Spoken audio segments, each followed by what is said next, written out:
Hey everyone, and welcome back to Be a Warrior podcast. I am so grateful that you are here. If you're a newcomer, thanks for joining us, and I hope you'll stick around. And if you have been coming weekly, I appreciate your support. Can you guys believe that it's the end of the summer? I can't even comprehend that the summer is coming and going. We have our youngest is going back to school to finish up his last year of college. I know a bunch of my friends whose kids are back in school, and I just can't even believe it. And of course, here in Arizona, we've had a pretty good summer, and it's all of a sudden heated up. Now that we're into the end of August, we are now hitting scorching temperatures. This week, a little bit of a reprieve. Grateful to see double digits again. But I hope wherever you're at, you're getting the rain that you need, and you are finding that it's becoming football weather as we see football season kicking into high gear here. And it's just another wonderful time of year. This is probably my favorite time of year, is the fall. So I just, as a teacher, a past teacher, a homeschool mom, someone who loves sports and grew up around boys. I have 3 big brothers. And everything was centered around the fall. My birthday's in the fall. So it is the best time of year in my book. There's so many holidays. There's so much time to be together with friends and be grateful for what you have. So I'm just excited that we are hitting September here next week, and here comes the holidays. So this week, I thought it would be really great to jump into some questions I've been getting a lot of. And this truly is a very specific podcast episode. This podcast episode is for those of you that are toying with the idea of amputation, or find yourselves right now in the midst of an amputation that you weren't expecting. It's all new, and you are completely lost as you are healing. So this is for you. The questions that I tend to get is like, what kind of questions do you ask a doctor when you think you're ready for an amputation? And like I always say on my podcast, I talk from personal experience.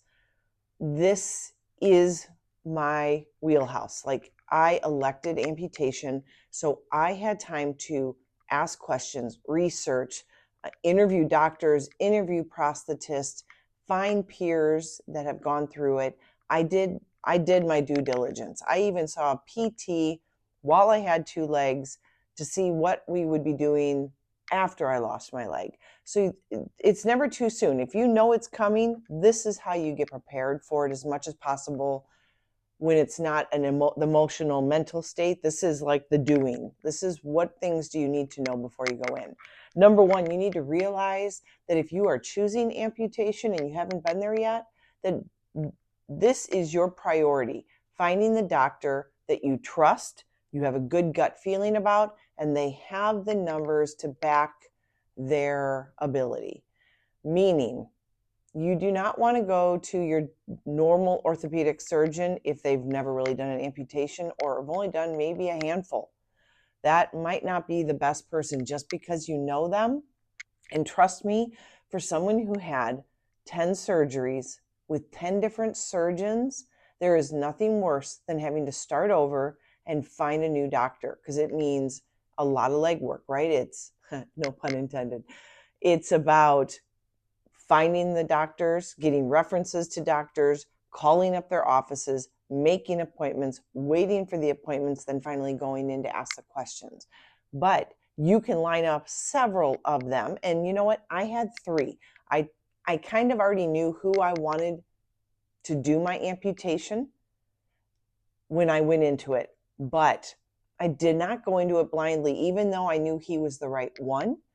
I also booked 2 other surgeons that were known to have done amputations in the past, or that I respected enough, and they were in an office or a group that I trusted.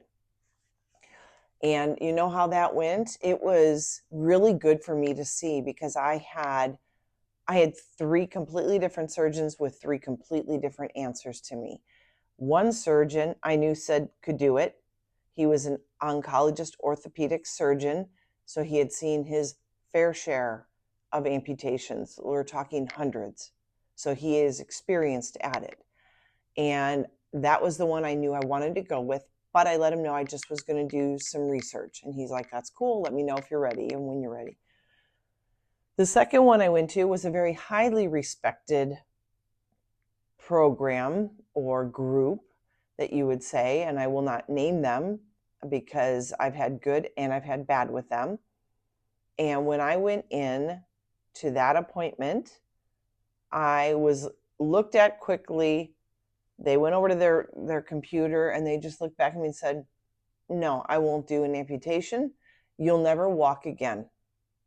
And I was dumbfounded. I mean, my jaw was on the floor, I'm sure, because he then returned with one more statement before he literally walked out the door. That was all that was to my appointment. He said, but I'm sure you'll just prove me wrong. And then he walked out the door. So that was a no, but it was also extremely frightening because at that time I was still debating whether or not that was the sane movement to do. Like, was I sane for thinking I needed to cut my leg off? And I didn't need anybody questioning that or making me feel doubt or fear or any anxiety. Then comes my third guy. Now, keep in mind, I have 5 years and 10 surgeries and 5 years of full-on PT 2 to 3 times a week for 2 to 3 hours. And I go to this doctor asking about whether he does amputation and what his experience is. And he completely brushes that aside and says, let me try to help you. Let's fix you.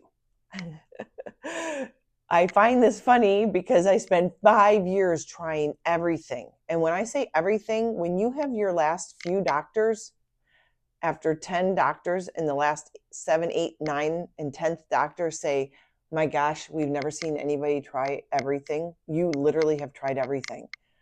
And I let him know that. And he goes, no, let me try this. And he literally wanted to use medication to help me with my hyperscarring. And I knew what would happen, but I decided, give this guy one shot. You get one shot at me, buddy. Let's go. If you can fix me, awesome. But I was doubting it because we had tried everything. Sure enough, I went home. I tried his whatever it is that he prescribed to me, and I came back literally a couple weeks later. And this is the part that takes time, right? You're like, I'm biting at the bullet to actually get my life back on track. And here's another couple weeks shot because someone wanted to try it one more thing. And I was not going to shoot that down just because I knew that I needed to make sure I did try everything from everybody's perspective. Of course, I went back for my checkup with him, and he came in really excited, thinking he had changed the world. God love that doctor. He was obviously pretty young in his practice. And I said, yeah, no change. He goes, okay, so I have this other thing we can try. And I'm like, stop. I don't want to try anything else. I'm done. He goes, okay, let's get you on the books for amputation. I'm like, whoa, buddy, like back the truck up. I didn't say I was going with you. I want to know more about this. How many have you done? And he's like, 2 or 3. And I'm like, I appreciate that. Thank you very much. I'll get back to you. And I walked out the door, never to see him again. I did not want someone who wanted to think they could fix me by simple medicine, as if I had not tried that in 5 years, and then was ready to just switch gears that quickly to cut off my leg, but he had no experience. So red flag right there, right? So that is something you need to look at. But I did give 3 different doctors, 3 different tries. Yes, I did go back to the doctor that I knew I wanted to use.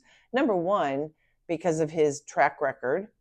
Number 2, my PT loved him and said that he was great for salvage surgeries. He was actually the doctor I went to as a last-ditch effort to fix my leg. And he looked at me and said, I can't help you. There is nothing I can do with this leg. And I respected that. Like, he wasn't out for the money or the job. He was just like, there's nothing I can do with this. So when I came back and said, I want to amputate, can you help me now? And he goes, now I can help you. And I agree, you're in that space. So I liked that he was very honest with me and couldn't help me in the first time around, but knew that this was something that needed to be done and that he was the right guy for the job.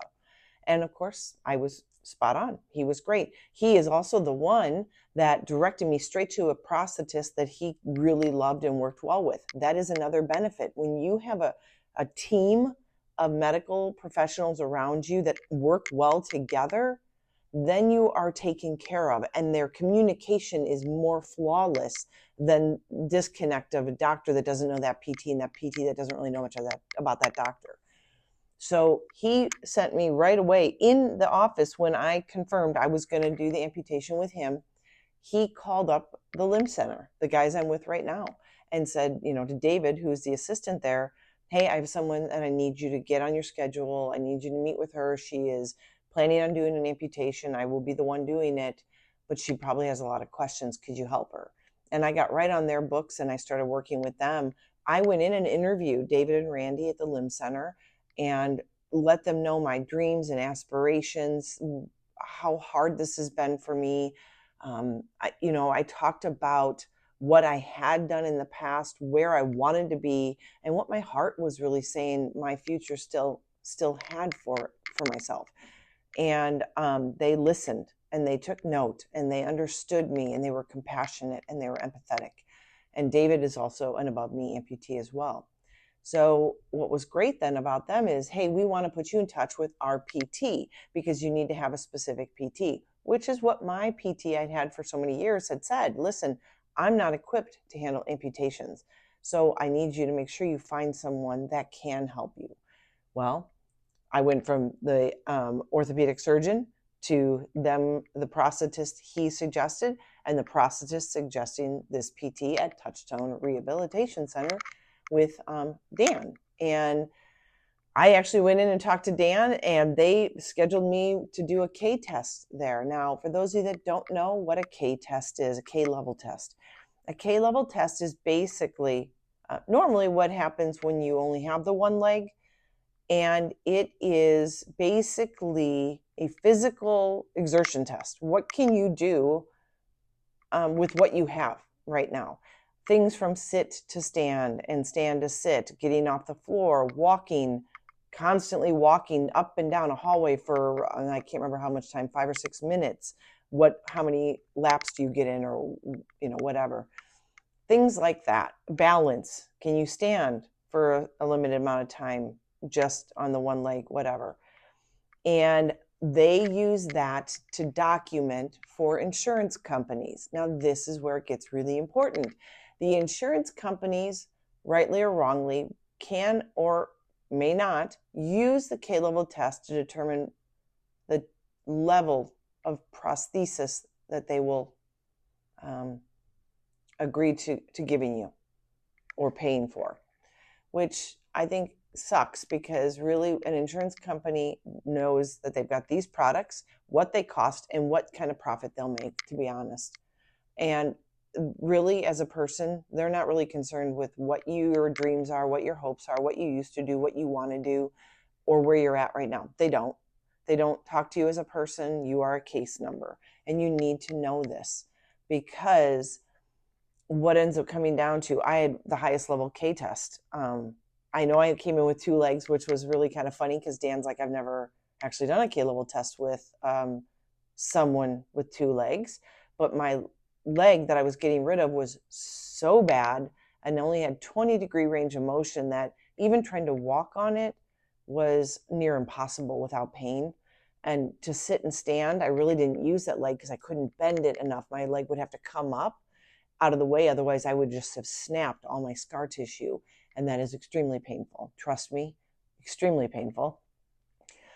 So you go through all that stuff. Now, yes, there are things that you need to ask. I went back to my doctor another time before. I had 4 months from the time I booked my amputation to the amputation itself, September to December. So we're in the time frame now.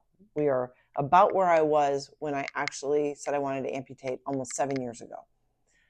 And I went back in, I just said, especially after the you'll never walk again comment, I called my doctor that day in the parking lot crying and said, I need to come in and see him. I need to talk to him about a couple of things because I need to reassure myself.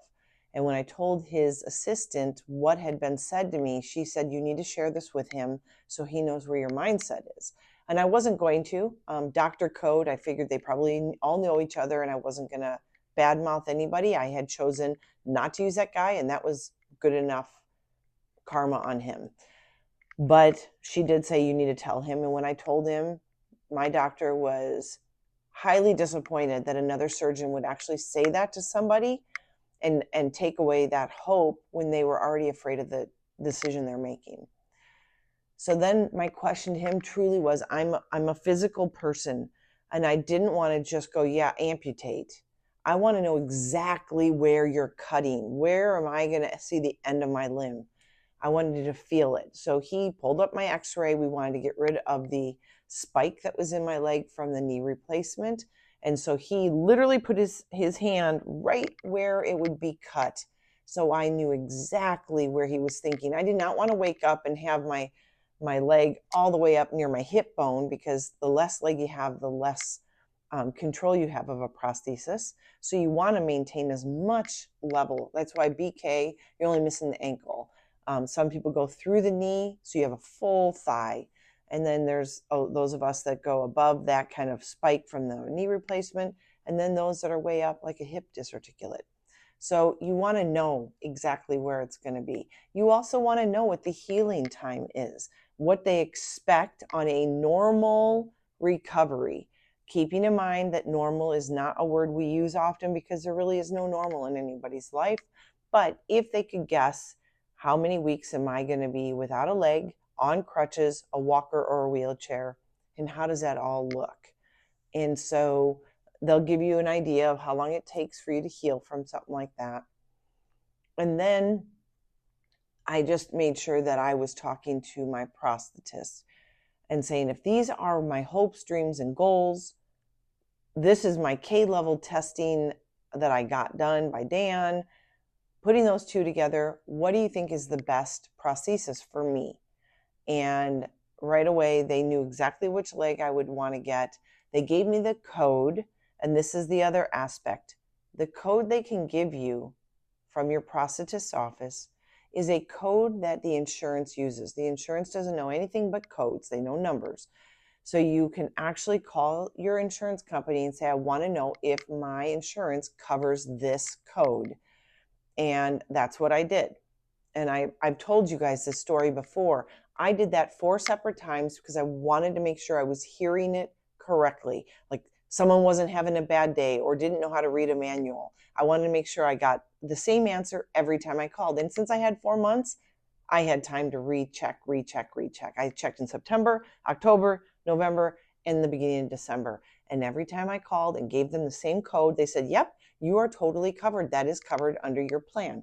Awesome. So that means I will amputate at the end of this month. I did that. The problem is my insurance company changed wording in January. So when February came and I was healing and ready to cast for my new first socket, we put in the code and they denied me because they took my electric, which electric prosthesis are covered under my plan, but powered is not. And they put electric into the umbrella of powered, that it's a powered type of external prosthesis, which it is not. Powered is something that helps someone like sit to stand, or stand to sit, sit to stand. Well, both ways, I guess. But it actually helps you get up. It helps you move. It might be something you might see more for someone who's paralyzed that cannot get up out of a couch by themselves. But I didn't need that. I just needed a microprocessor knee, which is just plugged in. It's electric. So they denied that, and I did have to fight for that. Now, I digress, but that does, I want that as a warning to you guys that that is something you really need to double check, triple check, and quadruple check. And even if you do, that can be taken from you, especially if you do your amputation between years.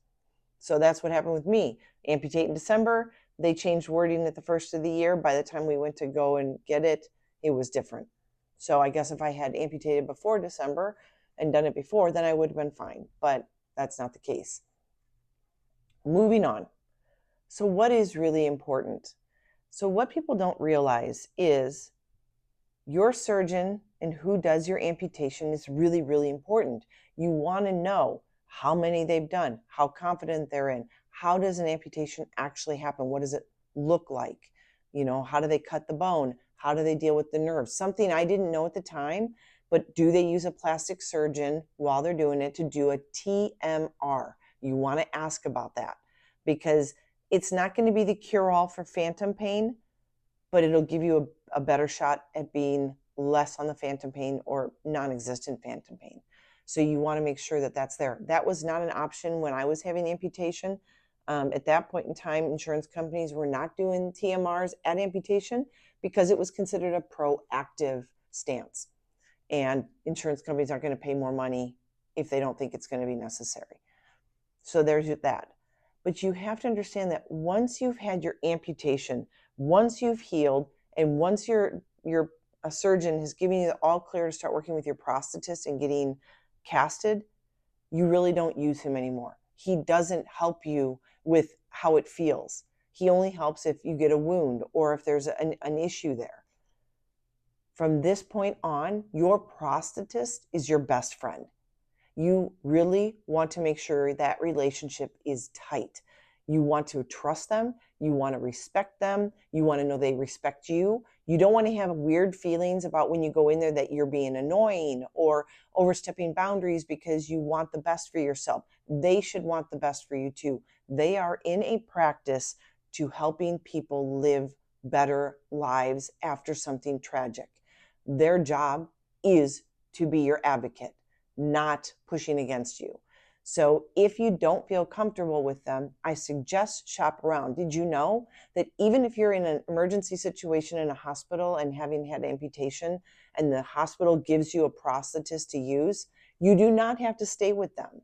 That is not how it works. It's like someone telling you have to go to that dentist. You all know that you can pick the dentist you go to, right? Same thing with a prosthetist. You are not stuck with the one a hospital sends you to or even your surgeon sends you to. If you don't mesh with them and they aren't hearing you, and keeping in mind that you're not going in as a radical, crazy person with high demands and high expectations.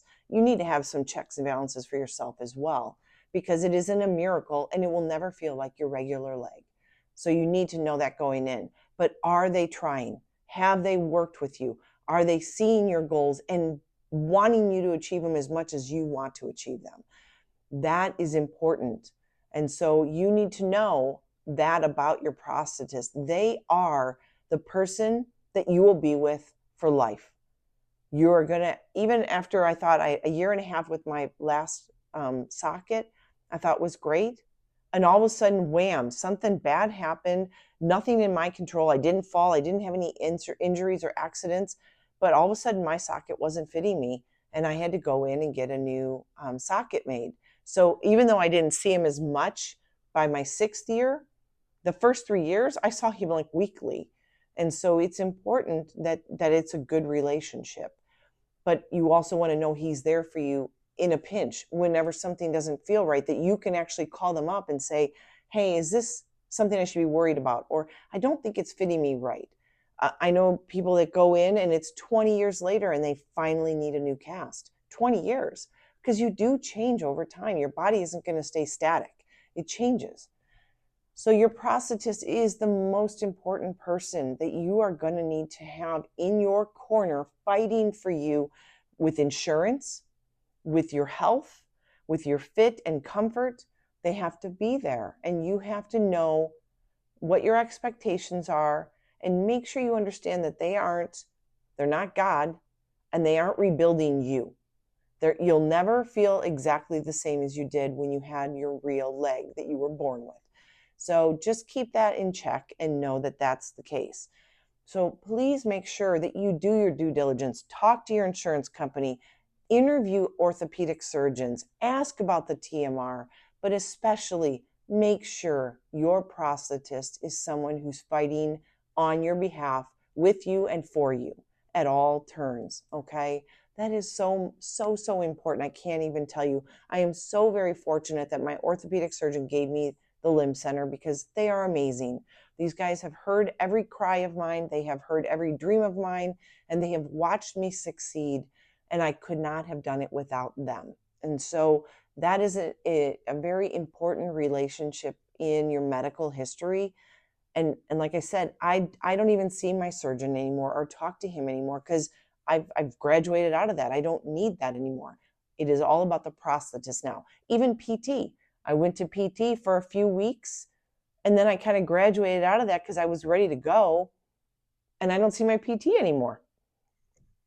But my prosthetist, he is still the person I see, and actually going to see him tomorrow. So that is the one you need to know most about. You need to understand how they work, how they build your socket, how long it takes them, how important you feel when you're there. Are they your number one priority when you're in that office? And are they hearing everything that you dream to do in the goals that you're wanting to set for yourself? And are they willing to help you achieve those goals? And listening to all those things that come your way that you're struggling with. So just know this going in, that those are some of the things that you really ought to know heading into amputation. Or if you're laying in a hospital bed right now, my heart goes out to you because I know you had no time to prepare for this, but I hope maybe this will help you. Maybe this will give you some gumption to like fight for your own rights in the hospital and to reach out to me. Like, for God's sakes, if you're in a hospital bed and you need to talk to someone, the best person to talk to is a peer that has gone through amputation, because they are the ones that understand a little bit more about what things are next, what steps to take. So I hope this helps you guys. I hope you have an amazing week. Congratulations for all those going off to school again. And parents, if you're there and you're having to say goodbye to your kiddos, just know that I feel you. I'm with you right there with and having to say goodbye to mine next week. But have a great rest of your week. And as always, be healthy, be happy, be you.